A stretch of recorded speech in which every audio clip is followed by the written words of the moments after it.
J'aimerais revenir sur une idée qu'on a déjà abordée à quelques reprises à travers ces capsules. Dans Éphésiens 1,29, l'apôtre Paul va dire qu'il nous a été fait la grâce par rapport à Christ de croire en lui.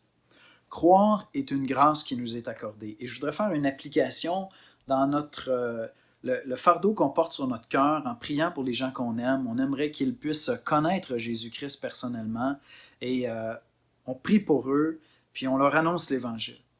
Mais tu ne pourras jamais convaincre quelqu'un avec des arguments puis lui donner la foi par la force de tes arguments. Croire est une grâce, c'est une transaction qui se passe entre Dieu et la personne qui est devant moi à qui j'annonce l'Évangile. Et cette personne-là doit répondre à la grâce de croire, puis il y a quelque chose qui se passe là. Toi, tout ce que tu peux faire, c'est annoncer l'Évangile le plus clairement possible, le plus à propos, avec le plus d'à propos possible dans la situation. Tu peux évidemment prier. Paul va nous dire de prier pour tous les hommes. Paul va nous dire que lui-même prie pour le peuple d'Israël. Donc, tu peux annoncer clairement l'Évangile. Tu peux prier intensément pour les personnes autour de toi. Et puis, tu peux les aimer démesurément. J'y reviens dans un instant, mais tu ne pourras jamais les convaincre de croire. Des fois, c'est frustrant pour nous. On est là, on parle aux gens, puis je voudrais qu'il y ait la foi. Puis là, tu te dis, mais ils ne croient pas, puis ils devraient croire, puis tu ne pourras pas les convaincre de croire. Tu n'y arriveras pas. Tu peux leur annoncer l'Évangile, prier pour eux et les aimer démesurément.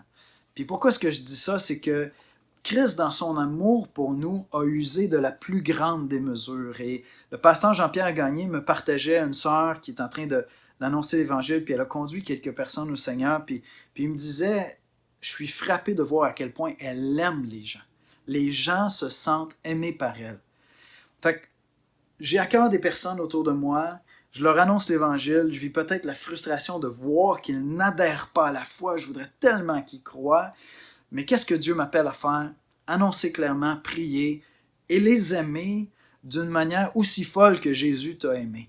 Ça, c'est mon objectif, c'est ma mesure. Encore une fois, c'est pas ça qui va faire que les gens vont se convertir ou non. C'est pas la qualité de mon amour pour eux qui va faire ça.